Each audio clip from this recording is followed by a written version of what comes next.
রাজধানীতে ব্যবসায়ীকে পাথর মেরে হত্যার ঘটনায় তোলপাড় দেশের রাজনৈতিক অঙ্গন। এই ঘটনায় সংশ্লিষ্টদের অধিকাংশ যুবদলের রাজনীতির সঙ্গে জড়িত থাকার অভিযোগ রয়েছে। এরপর ছাত্রদলের প্রতি ক্ষোভ ও হতাশা থেকে বিভিন্ন শিক্ষা প্রতিষ্ঠান সহ অন্য কমিটির 9 নেতার পদত্যাগের খবর পাওয়া গেছে। আর বিএনপির যে কাহিনী শুনছে সারা দেশ থেকে দাদাবাজি, দখল, মামলা করার, মানুষকে জিম্মি করা, এইভাবে যদি চলে তাহলে বিএনপিরও আওয়ামী লীগের পরিস্থিতি সময় লাগবে না। অলরেডি মানুষ বিরক্ত হয়ে যাচ্ছে। রাষ্ট্রপতি শহীদ জিয়া রহমানের আদর্শ বুকে ধারণ করে এই দলের সাথে আমি সংযুক্ত হই।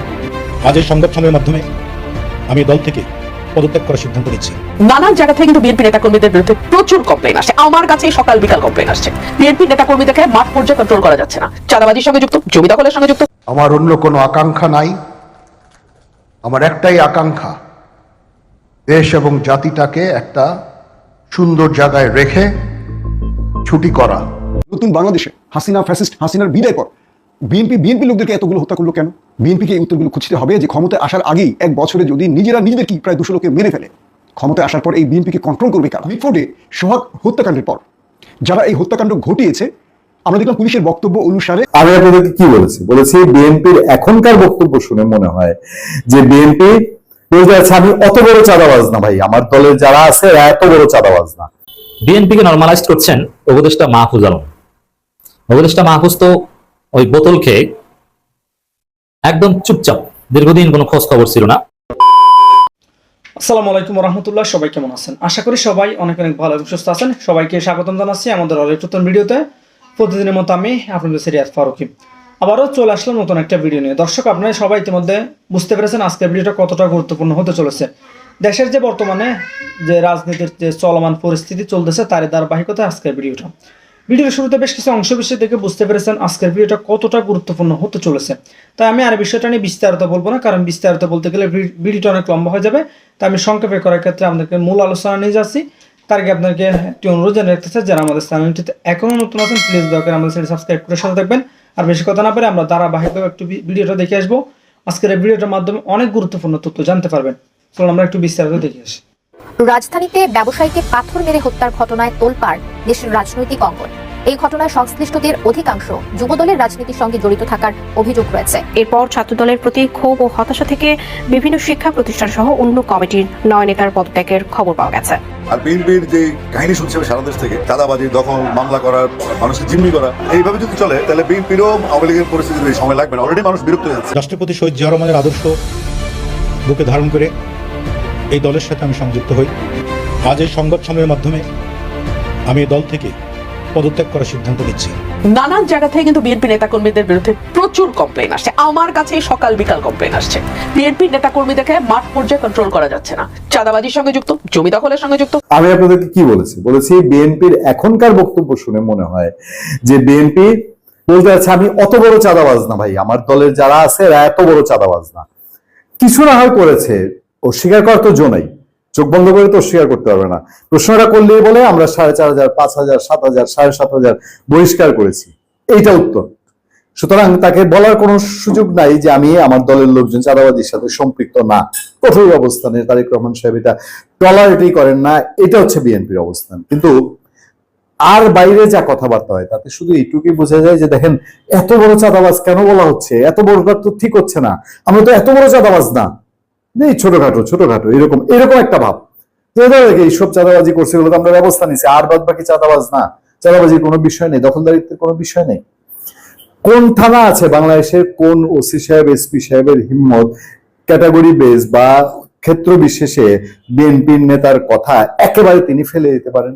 আমি প্রশ্ন করেছি বিএনপির একজন বড় নেতাকে, সেন্ট্রাল নেতাকে, যে দেখেন আপনারা এই যে কথাগুলো বলছেন, প্রশাসন ব্যবস্থা নিচ্ছেন, এটা তো নিঃসন্দেহে বাংলাদেশের আইন শৃঙ্খলা পরিস্থিতি নিয়ে এই প্রশাসন ব্যর্থ, এটা নিয়ে কোনো আর তর্কের কোনো সুযোগ নেই। কিন্তু আপনারা যে এতবার ডক্টর ইউনূস সাহেবের কাছে যাচ্ছেন, নির্বাচন দেন, তারেক রহমান সাহেব বৈঠক করেছেন লন্ডনে, এখানে ঐক্যমত্য কমিশনে যাচ্ছেন, যেই প্রেশারটা তৈরি করেছেন এর কাছাকাছি প্রেশার সরকারকে, ডক্টর ইউনূসকে, হোম মিনিস্টারকে, এসপি সাহেব, ডিসি সাহেবদেরকে ধরেন আপনি বহিষ্কার করছেন আপনার দল থেকে। এটা তো একটা কাগজের সিদ্ধান্ত। আপনি গিয়ে বলেছেন 10টা লোক নিয়ে গিয়ে যে আমার এলাকায় চাঁদাবাজি করে, সুনির্দিষ্ট অভিযোগ আমি পেয়েছি, এই জন্য আমি তাকে বহিষ্কার করছি, আপনি একটু তাকে অ্যারেস্ট করে আমাকে দেখায় দেন, আমি নেতা কর্মীদেরকে দেখাতে চাই যে দেশে আইনও আছে এবং আমরা আইনের প্রতি শ্রদ্ধাশীল, আমরাও ক্ষমতায় গেলে আমরা এই করব। মানুষ তো ভয় পায় যে আপনার সেই স্কোপটা আছে, আপনি কিন্তু সেই লাইনে আছেন না। আপনি খালি বলেন আমি তো বহিষ্কার করছি, তারপরে আমার কেন বলে যে এটা চাঁদাবাজির দল। আর ভবিষ্যতে কি হবে? জামাত এনসিপি তো পেয়ে বসছে, আমাদেরকে খালি চাঁদাবাজ চাঁদাবাজ বলে আর কত নোংরা স্লোগান দেয়। সেই সময়ে সে পত্রপত্রিকা তো এরকম রিপোর্ট করবেই। পত্রপত্রিকা রিপোর্টের আমি বলেছি বিএনপির নেতাকে যে দেখেন আপনারা তো মানুষ কি বলে, মানুষ বলে যে বিএনপির বিরুদ্ধে একটা ষড়যন্ত্র চলছে, এটা ঠিক, কিন্তু বিএনপিও করতে কম করে নাই, অনেক বেশি করে ফেলেছে, তাই না? পত্রপত্রিকা যখন এগুলো লেখে তখন পত্রপত্রিকার দোষ। দেখেন ঠেকার একটা দরকার ছিল, বিএনপির একটা ধাক্কা খাওয়া দরকার ছিল, ধাক্কাটা খেয়েছে, একটু বেশি ভাবেই খেয়েছে। কারণ জিয়াউর রহমানের ছবি নিয়ে যে কাণ্ড হয়েছে এটা কারোরই ভালো লাগবে না। সুস্থ মাথার মানুষ, আমরা বঙ্গবন্ধুর ছবি নিয়ে ভাস্কর্য নিয়ে যা হয়েছে এগুলো বুকের ভেতরে লাগে, ধাক্কা লাগে। তো জিয়াউর রহমান তো বাংলাদেশের স্বাধীনতার একজন ছিলেন, খুব উপরের সারির একজন মানুষ ছিলেন, তাকে নিয়ে আজকে তার দলের কারণে এই পরিণতি। তার নিজের সৃষ্ট দলের একটা, যেই দলকে তিনি এমনভাবে সৃষ্টি করেছেন 50 বছর পরে সেই দল থাকবে, সেই দলের কিছু লোকের কুকীর্তির কারণে আজকে তার এই পরিণতি দেখেন। তো সেখানে পত্রপত্রিকা লিখে পত্রপত্রিকা লিখার দোষ। দখল, চাঁদাবাজি, সন্ত্রাসী কর্মকাণ্ড সহ সব ধরনের অপকর্মের বিরুদ্ধে জিরো টলারেন্স ঘোষণা, দ্রুত সাংগঠনিক ব্যবস্থা, কোনো কিছুতেই বিএনপি নেতাকর্মীদের যেন কিচ্ছু হচ্ছে না। বিএনপি শীর্ষ নেতৃত্বের হুঁশিয়ারি, সাংগঠনিক বিধিনিষেধ উপেক্ষা করে দল অঙ্গ সংগঠনের নেতাকর্মীদের অপকর্ম অব্যাহত রয়েছে। এ নিয়ে দেশ জুড়ে ক্ষোভ ও হতাশা। সবশেষ মিটফোর্ডের ঘটনা এটা আরো বেড়েছে। বিএনপি নীতি নির্ধারকরা এসব ঘটনার মধ্যে পরিকল্পিত ষড়যন্ত্রের গন্ধ পাচ্ছেন। বিপদটাই কি দেখেন, এখানে আরেকটা বিপদ ঘটাবে, এটার মধ্যে শুধু ষড়যন্ত্র খুঁজে আরেকটা মহা বিপদ ঘটাবে, এটার কোনো অল্টারনেটিভ নাই। বিএনপি নেতাদেরকে বলেছে যে আপনারা অল্টারনেটিভ মেডিসিন বের করেন, অল্টারনেটিভ মেডিসিন ছাড়া এই জায়গা থেকে রক্ষা পাবেন না। ভালো থাকবেন, সুস্থ থাকবেন। আপনাদের সাথে আমি আতিক রহমান পূর্ণিয়া। বিএনপিকে নর্মালাইজ করছেন উপদেষ্টা মাহফুজ আলম।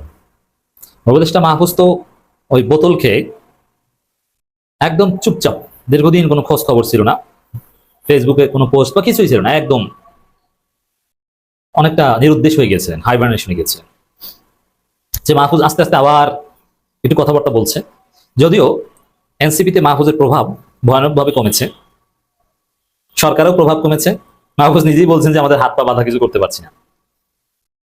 তো মাহফুজ বোতল খেয়ে ভালো ঠান্ডা হয়েছিলেন, তো মাহফুজ আবার আস্তে আস্তে সক্রিয় হওয়ার চেষ্টা করেন। চালাক তো। এখন কি করছেন, এখন দেখেন এটা এখন কি করছে, এটা বোঝার আগে এই মাহফুজের একটা থিওরি বুঝতে হবে। এটা শুধু মাহফুজের থিওরি, এনসিপির থিওরি। কি এই এনসিপি মাহফুজরা যখন জামাতের বিরুদ্ধে বলে বা জামাতের সাথে লাগতে যায় তখন বিএনপির সাথে নিয়ে নেয়। জামাতের বিরুদ্ধে লাগার আগে বিএনপির প্রশংসা করে বিএনপির সমর্থন নিয়ে নেয়। আবার যখন বিএনপির বিরুদ্ধে লাগতে যায় তখন জামাতকে কাছে টেনে জামাতের প্রশংসা করে জামাতকে কাছে নিয়ে নেয়। এটা একটা চমৎকার কৌশল। চালাক তো, বুঝে যে এছাড়া পারবে না।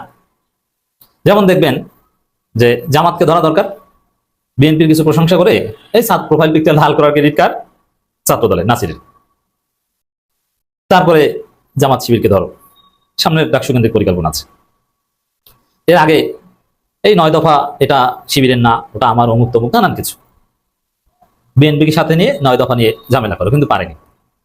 শিবিরের সাথে হাসিনা পারেনি, তার আব্দুল কাদেররা কিভাবে পারবে? পরে যেই দেখে না এখন আবার জামাতকে কাছে লাগে তখন বলে যে না আমি সরি, এগুলো ওই জামাতের শিবিরের বিরুদ্ধে যা বলেছে ওটা আমার মধ্যে বলানো হয়েছে, ঐক্য দরকার, জামাত শিবিরের সাথে বিরোধে আমরা যেতে চাই না, আমরা একসাথেই তো যুদ্ধ করেছি, আমরা সহযোদ্ধা, আমি দুঃখিত, আমার মাধ্যমে ওগুলো বলানো হয়েছে। মাহফুজের দিকে ইঙ্গিত করে বলেছে। তো ওদের বাটপাড়ির কৌশল এটা। তো মাহফুজ আলম সেম। মাহফুজ জামাত শিবিরের বিরুদ্ধে যে হুমকি দিয়েছিল, বোতল খেয়েছিল, সেটা ছিল মারাত্মক। কি আমির তো আঘাত করবে, পূর্বপুরুষের চাইতে কঠিন পরিস্থিতি করবে, অমুক তমুক কত কিছু। জামাতের সাথে লাগতে যাই ওর পাওয়ারই শেষ হয়ে গেছে, এখন বলে হাত পা বাঁধা, এই অনুসারে ধঞ্চে বানিয়ে দিয়েছে। তো এখন আবার আস্তে আস্তে সামনে আসে। এখন পরিস্থিতিকে এখন হচ্ছে বিএনপির পক্ষে একটু বলতে হবে, কারণ এখন যদি সামনে আসতে চায় ওরা এমনি বিএনপির পদত্যাগ চেয়েছিল, জামাত তো দেখতে পারে না। সাদিক কায়েমরা তো হুমকি দিয়েছিল, হাসিনার মতো হতে চাও, প্রকাশ্য ঘোষণা দিয়ে হাসিনা হোক, তারপর ঠান্ডা হয়েছিল। তো এখন যেহেতু সামনে আসতে চাচ্ছে এই জন্য বিএনপির কাঁধে ভর দিয়ে সামনে আসার চেষ্টা করছে। বিএনপি বিপদে পড়েছে, এখন বিএনপির পক্ষে দুতিয়ালি করতে নেমেছে, বিএনপিকে নর্মালাইজ করছে, বিএনপির আগামকে ধামাচাপা দেওয়ার চেষ্টা করছে মাহফুজ। এগুলোর বিরুদ্ধে আমরা যুক্তি দিব। হ্যাঁ, মাহফুজ নিজে আসছেন এবং মজার বিষয় যে বিএনপি যে কতটা কঠিন পরিস্থিতিতে পড়ছে এটা বিএনপি নেতাদের মুখের দিকে তাকালে বোঝা যায়। অবস্থা 12টা। মির্জা ফখরুল বলছেন জাতীয়তাবাদী শক্তিকে নির্মূল করার ষড়যন্ত্র চলছে, আমাদেরকে উড়িয়ে দেওয়া যাবে না। ওই সেম হাসিনা যেভাবে বলতো, ওবায়দুল কাদের যেভাবে বলতো আমরা পালাবো না, এখন বলছে আমাদের উড়িয়ে দেওয়া যাবে না। কোনো পার্থক্য নেই। হাসিনা বাহিনী যেরকম পতনের আগে সব জায়গায় জামাত শিবির দেখতো, এখন ওরাও সব জায়গায় জামাত শিবির দেখে। সবাইকে যেরকম জামাত শিবির ট্যাগ দিত, গুপ্ত ট্যাগ দিত, ওরাও এরকম জামাত শিবির গুপ্ত ট্যাগ দিচ্ছে, কোনো পার্থক্য নেই।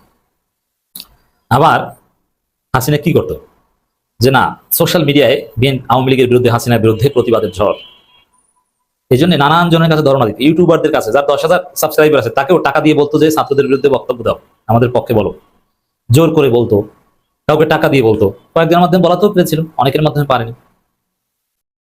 এবং শিল্পী, কবি, সাহিত্যিক নানান জনকে বলতো যে তোমরা একটু মাঠে নামো, কিছু বলো, প্রোফাইল পিকচার কালো করো, ধারণা দিত।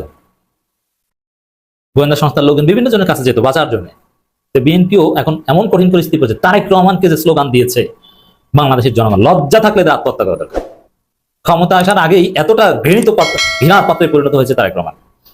কঠিন পরিস্থিতি পরে বিএনপি এখন নানান জনের কাছে হেল্প চাইছে, কিন্তু বিএনপির পক্ষে তো কেউ নাই, কোনো রাজনৈতিক দল নাই, কে হেল্প করবে? কোনো সেলিব্রিটি, ইনফ্লুয়েন্সার কেউ নাই। একজন দেখান তো যে বিএনপির পক্ষে, বিএনপি চাঁদাবাজি করে তারপরও বিএনপিকে ডিফেন্ড করবে।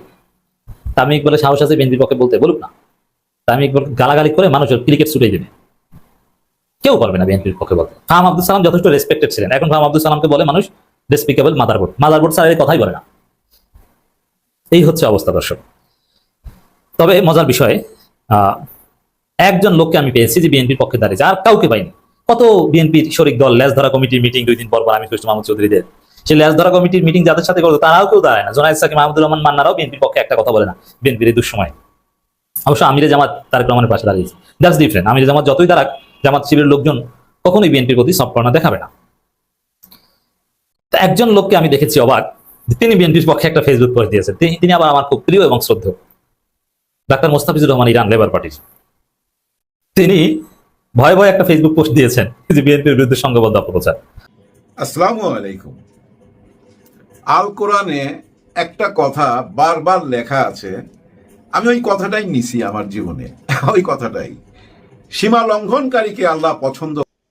তো প্রিয় দর্শক, ভিডিওটি ভালো লাগলে অবশ্যই শেয়ার করে দিবেন, আর আমাদের চ্যানেলটিতে নতুন থাকলে অবশ্যই চ্যানেলটি সাবস্ক্রাইব করে সাথে থাকবেন। আপনারা ইতিমধ্যে ভিডিওর শুরুতে যে অংশ বিশেষগুলো দেখেছেন, কেন আমাদের ব্যক্তিগত কোনো মতামত থেকে আমরা সামাজিক যোগাযোগ মাধ্যম থেকে ভিডিওগুলো কালেক্ট করে আপনাদের মাঝে জাস্ট ভিডিওগুলো তুলে ধরার চেষ্টা করি। ভিডিওটি ভালো লাগলে অবশ্যই শেয়ার করে দিবেন, এই বিষয়ে আপনার মতামত দ্রুত কমেন্টে জানিয়ে ফেলেন। ধন্যবাদ সবাইকে, আল্লাহ হাফেজ।